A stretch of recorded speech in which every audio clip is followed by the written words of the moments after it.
আজ ছিল লাট্টুর second vaccine. তো ভ্যাকসিন ভালো করেই হলো, তারপর ওকে একটু আদর করতে এসেছিল ডক্টর। দেখো না কেমন দাঁত বের করেছে।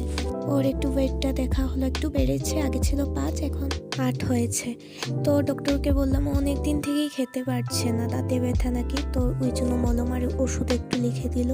তো ওখানে ওর অনেক বন্ধুরা ছিল, তো ওদের দেখে তো ওর অবস্থা একদমই খারাপ হয়, দেখো লেজ পড়ে গেছে।